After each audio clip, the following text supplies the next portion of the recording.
Bonjour tout le monde et bienvenue dans cette nouvelle review des épisodes 3 et 4 de la série Star Wars Maul, le Seigneur de l'Ombre. Alors, est-ce que la série a confirmé son essai avec ces deux nouveaux épisodes ?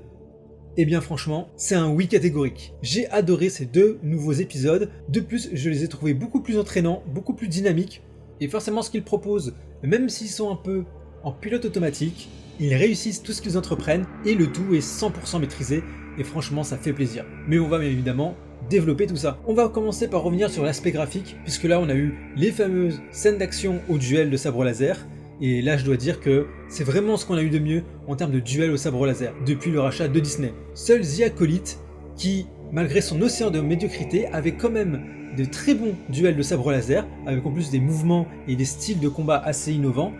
Mais voilà, en ce qui concerne les duels de sabre laser chez Disney, c'était pas vraiment ça, sauf dans un domaine, les séries d'animation. On a eu le superbe duel Ahsoka vs Dark Maul justement, avec la fin de la saison 7 de The Clone Wars, et ici on est clairement dedans, et je trouve même que la série The Dark Maul en l'occurrence, arrive à trouver son petit quelque chose en plus, à rajouter un peu plus d'acrobatie, à rajouter un petit peu plus de mise en scène, et franchement il le maîtrise en fait, j'ai pas vraiment de choses à dire, les combats au sabre laser sont juste géniaux, notamment celui entre Devon et Dark Maul. J'ai beaucoup aimé ce duel, parce qu'en fait ce duel s'apparente un peu comme une session d'entraînement, mais surtout au premier pas à la conversion de Devon au côté obscur, du moins la tentative de conversion par Dark Maul sur Devon.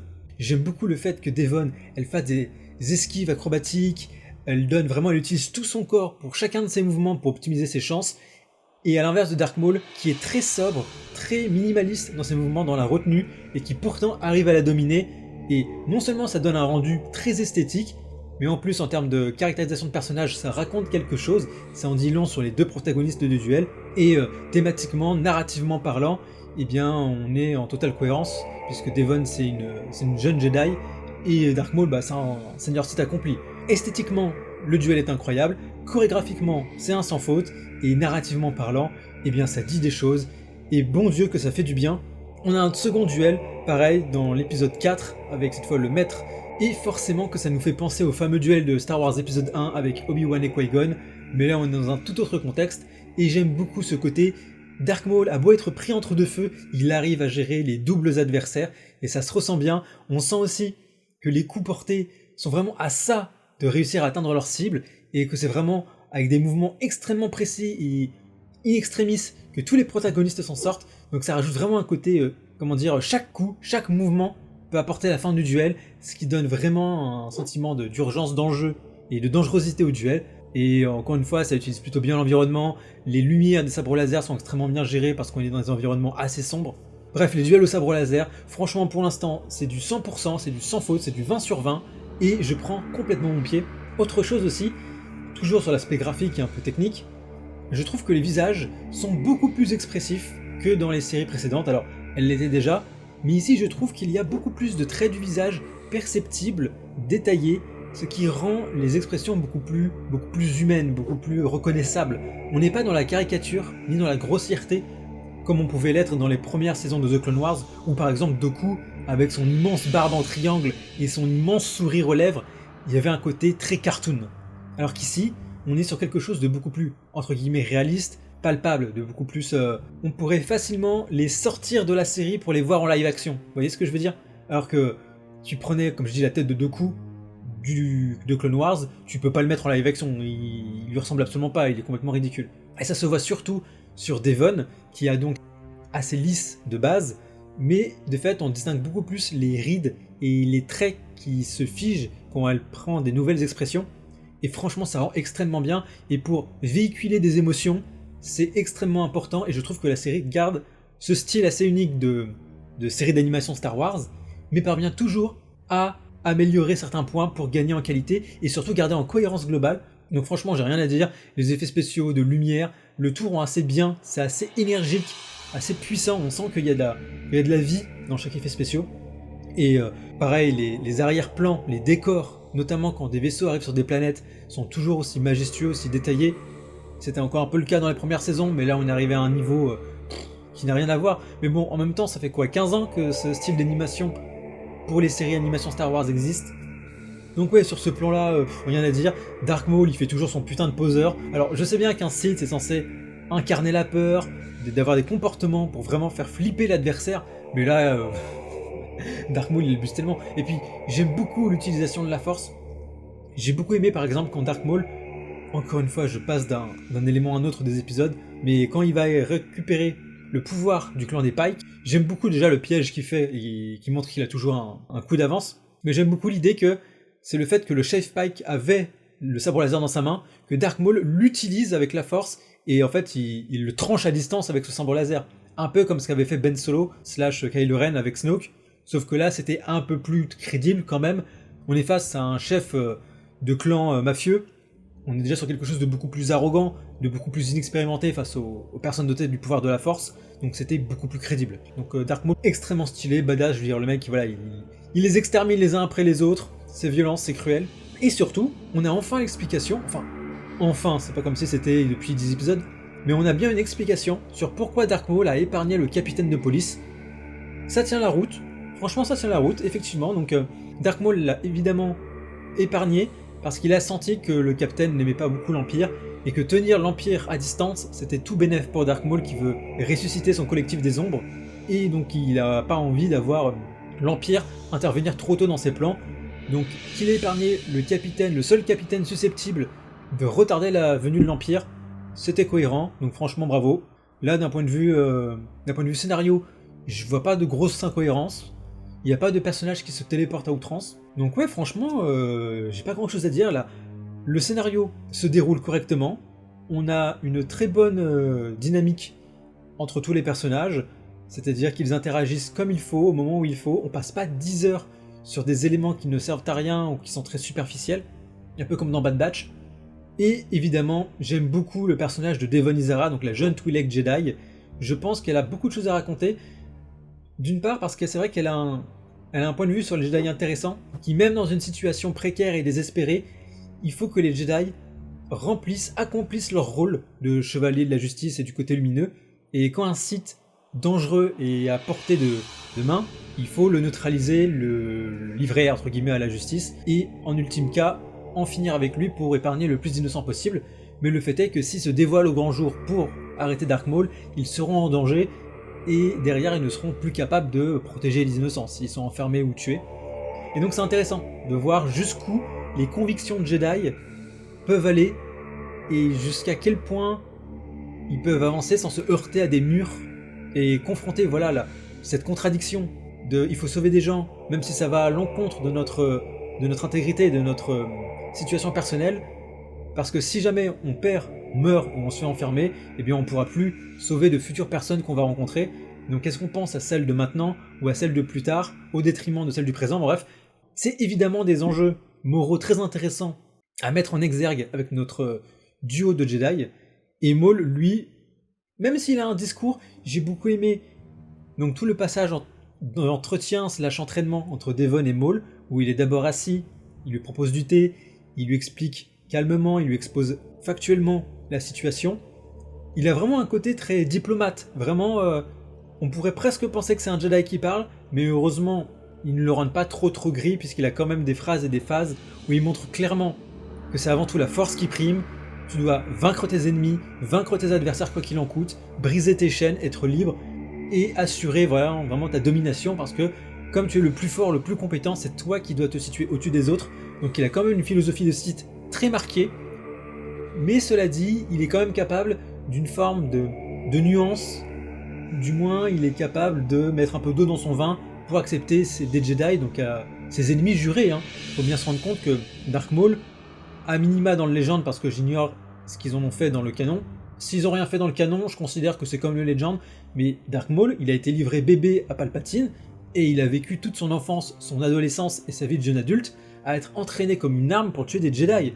Donc vraiment, s'il y a bien un gars qui est censé être endoctriné sur le meurtre de Jedi, c'est bien Dark Maul, là où le Comte Dooku était beaucoup plus philosophe, beaucoup plus réfléchi, beaucoup plus diplomatique.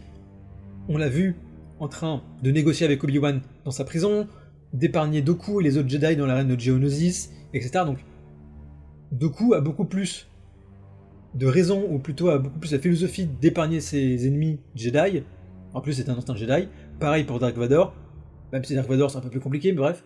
Donc j'ai beaucoup aimé cette séance d'entretien où les deux personnages discutent, et on a évidemment le fameux moment où Devon prend le sabre laser, l'allume, Dark Maul met la salle dans l'obscurité, et on a cette fameuse séquence un peu classique, un peu cliché même, où le méchant, même le gentil, est indétectable dans une brume, dans une obscurité, et tu as l'autre protagoniste, un peu désemparé, un peu isolé, qui est clairement en infériorité de puissance, de force, qui est complètement isolé, qui peut se faire voir à tout moment, mais c'était une forme de séance chez le psy, donc c'était vraiment très intéressant, même si c'est très classique.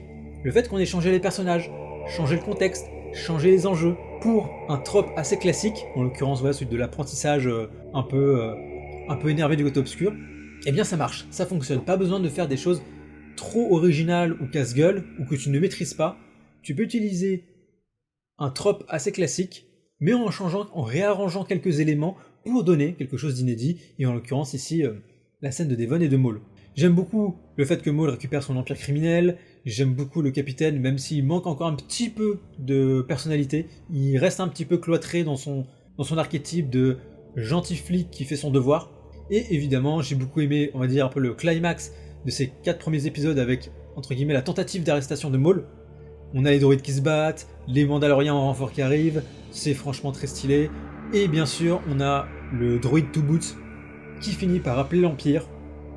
L'Empire arrive, et là j'ai beaucoup aimé la mise en scène, qu'on connaît, on sait ce que c'est l'Empire, on sait que c'est un Star Destroyer qui va arriver, mais ça fonctionne, on a la montée en tension continue qui annonce l'arrivée de l'Empire, et ça permet de montrer, grâce à cette mise en scène avec qui dit « J'espère que vous me pardonnerez », donc on comprend qu'il a appelé l'Empire, les comlinks de communication qui bip pour annoncer l'arrivée de l'Empire, la musique qui s'emballe, la caméra qui finit par arriver au-dessus de la ville, l'ombre de l'Empire, littéralement, qui commence à planer au-dessus de la ville, et le Star Destroyer, on comprend que on entre dans une nouvelle phase de la série Dark Maul, donc on va probablement avoir les Inquisiteurs, je pense qu'on va avoir un peu un arc Inquisiteur contre Jedi et Maul, et ensuite, une fois que les Inquisiteurs seront battus, je pense qu'on aura le cran au-dessus avec Dark Vador. Voilà, c'est ma théorie, on va voir jusqu'où la série va nous emmener. Donc ouais, pour l'instant, j'ai pas vraiment grand chose à dire, à part j'ai kiffé les 2 épisodes et j'ai pas vu les 2 épisodes passer. Je trouve ça bien aussi de livrer 2 épisodes par 2 épisodes, parce que 20 minutes, c'est vrai que l'épisode est tellement bien qu'on en veut encore, donc le fait qu'il y ait un 2e épisode, ça permet de nous rassasier un peu plus, et c'est vachement cool. Donc franchement, je trouve ça vachement bien, du moins pour ce format-là, donc d'épisodes de 20 minutes. Donc franchement, rien à dire. J'aime beaucoup aussi que la série n'ait pas d'épisodes fillers, on reste vraiment sur la ligne rouge principale, le fil rouge principal de Dark Maul qui essaye de convertir Devon pour son combat retour contre l'Empire. Et concernant l'évolution de Devon, donc comme je l'ai dit, très intéressante, elle a vraiment une philosophie Jedi très, rigoriste, si on peut dire ça. Tandis que le maître, finalement, il est à la fois plus nuancé, mais un peu plus lâche aussi, puisque en étant un peu plus distant avec les événements et leur rôle, finalement c'est un peu lui qui n'est pas vraiment le Jedi, mais en même temps on sait tous, vous comme moi, que si Devon va se confronter à Dark Maul, ça va mal finir quoi qu'il arrive. Et j'espère que Devon va basculer du côté obscur déjà d'une, et qu'elle y reste. Vraiment, ce serait quelque chose d'extrêmement bien pour l'univers étendu canon, d'avoir vraiment un Jedi qui succombe au côté obscur et qui y reste jusqu'au bout. Et dont on voit la conversion, pas comme Dooku par exemple, où lui c'est un peu plus compliqué. On l'a eu dans un petit Tales of, mais ça aurait été bien de développer un peu plus. Là, Devon, il y a moyen, si son maître se fait tuer par un Inquisiteur par exemple, qu'elle souhaite se venger de l'Inquisiteur, que Dark Maul l'aide à cela, et qu'il l'incite à tuer l'Inquisiteur dans un état de rage de vengeance, et qu'à partir de là, elle parachève sa conversion au côté obscur. Et évidemment, on s'attend à ce qu'elle s'appelle Dark Talon par Dark Maul. Avec un nouvel apprenti, il irait confronter Sidious et Dark Vador avec aussi le collectif des ombres. Donc ouais, j'espère vraiment qu'ils vont pas nous refaire une Barry Sophie où je suis méchante le 36 du mois et après dès la première occasion je redeviens gentil et oh là là c'est bon, vous pouvez m'aimer, on est chez Disney. Non, là j'espère qu'ils vont vraiment assumer ce côté-là. Devon a de très bons arguments pour passer du côté obscur. Dark Maul a de très bons arguments pour la faire passer du côté obscur. Il y a des choses intéressantes à explorer. En plus, je pense qu'avec le niveau de production de cette série, il y a moyen de nous donner des scènes extrêmement fortes et puissantes, avec une production impeccable. Donc là, j'en attends énormément, mais ils ont mis la barre tellement haute. Dark Maul a mis la barre tellement haute, franchement c'est impeccable, j'ai rien à dire. C'est vraiment étrange de constater une telle dichotomie de qualité entre les productions en animation et celles en live action. Non, franchement, je comprends pas comment on peut servir autant de pépites en animation et faire à ce point de la merde en live action. Je suppose que les enjeux économiques et marketing sont extrêmement différents, ne sont pas du tout au même niveau, et que les actionnaires, les dirigeants, les producteurs de Disney et tous ceux qui dirigent doivent mettre une énorme quantité de restrictions et de pression sur les projets live action pour arriver à des projets aussi mauvais, aussi timorés, aussi lisses, alors qu'en animation, même si The Bad Batch c'était pas oufissime, t'avais quand même des choses beaucoup plus impactantes que dans n'importe quel autre projet live action en dehors d'Andor, qui est vraiment la seule exception dans ce milieu du monde de Star Wars. Franchement, je comprends pas. Ils pourraient faire juste, au lieu de nous faire 10 000 séries, juste une série du style du niveau d'Andor, qu'on suivrait sur le long terme, un peu comme un Game of Thrones. Là, je parle plus en termes de production et de format de série, pas forcément en termes de narration. Et de l'autre, tu nous fais une ou deux séries d'animation du niveau de Dark Maul, et là, je peux vous assurer que même sans film, Star Wars, ça va rapporter masse thunes sans problème. Donc ouais, je ne comprends pas, mais bon, c'est comme ça que Disney a voulu gérer la licence. Alors, envoyons-lui les bons messages, et si vous aimez la série tout comme moi, n'hésitez pas à le dire sur les réseaux sociaux, à le dire sur YouTube, à parler avec vos amis pour augmenter le taux de visionnage de la série, pour vraiment envoyer les bons messages, vraiment orienter Disney et les actionnaires sur les œuvres qui sont de qualité et qu'on a envie de voir, parce que Dark Maul, c'est quand même pas n'importe qui. Mais voilà, c'était une petite digression sur la philosophie et la gestion de la licence de Disney, mais ça me semblait important de le faire. Je vais pas le refaire pour les prochaines reviews, mais pour l'instant, ouais, envoyez de la force à cette série Dark Maul, elle le mérite. En plus de ça, elle a l'avantage d'être visionnable sans avoir regardé 10 000 séries. Je dirais juste les quelques épisodes de The Clone Wars où il y a Dark Maul qui apparaît, et en plus de ça, une fois la série Dark Maul terminée, vous pourriez enchaîner sur Rebels, où on a la suite de l'histoire de Dark Maul. Mais voilà, en dehors d'une poignée d'épisodes de The Clone Wars, vous pouvez tout à fait commencer cette série sans avoir rien vu. Bon voilà, cette review est déjà assez longue, merci de m'avoir écouté jusqu'au bout, j'espère avoir été clair et concis. Moi je vous dis à la prochaine pour de futures vidéos, portez-vous bien, salut tout le monde.